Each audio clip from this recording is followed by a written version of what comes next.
Have you ever asked yourself why the kindest, most compassionate people always seem to carry the heaviest burdens? Why is it that those who give the most love often get the least in return? And more importantly, what happens when a soft-hearted person finally says enough? Welcome back and thank you for joining me.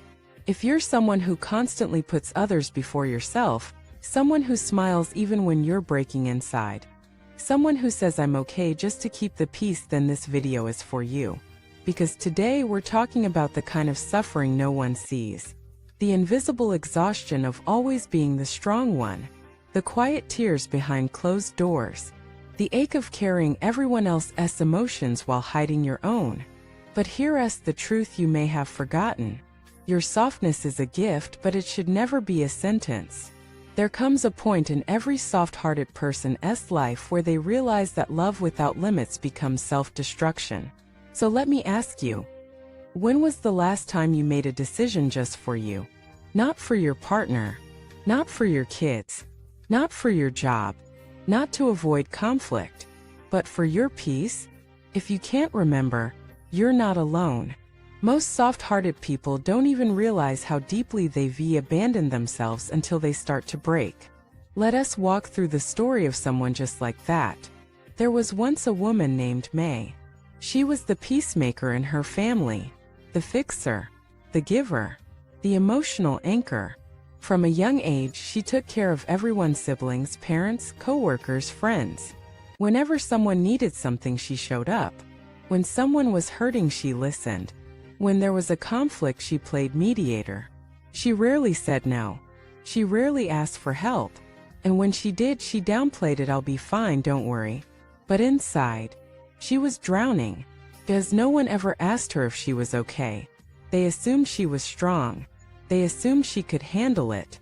And for years she believed them. Until one day she couldn't anymore. Her body gave out. Panic attacks. Sleepless nights. Constant fatigue. Her doctor told her, "You're not sick. You're exhausted." That was her wake-up call. She started therapy. Started journaling. Started saying no. And the reaction? People got angry. How could you change? You're not being yourself. You're so selfish now. But May didn't back down. She realized something most soft-hearted people don't discover until it's too late. If people only love the version of you that sacrifices yourself for them, it's not love. It's convenience. She learned to set boundaries. She learned to rest. She learned to disappoint people in order to honor herself. And slowly, she began to feel alive again. So let me ask you now, how many Mays are watching this video? How many of you have forgotten what it means to live for yourself? To choose joy, not duty. To choose rest, not guilt. To choose healing, not hustle. Let us break something down that most people don't understand. There's a difference between being kind and being a doormat. Being kind is rooted in self-respect. Being a doormat is rooted in fear. Fear of rejection. Fear of abandonment. Fear of not being enough. Soft-hearted people are often raised to believe that love must always come with sacrifice. That saying no means you're cold. That prioritizing yourself means you're selfish. But what if I told you that real love begins with you? Because when you abandon yourself to please others, you teach them that your needs don't matter. And slowly they stop seeing you as a person. They see you as a resource. They love your light, but they don't care if it burns you. Here's what you need to understand. You were not born to be everyone's caretaker. You were not born to be everyone's emotional dumping ground. You were not born to rescue people who refused to swim.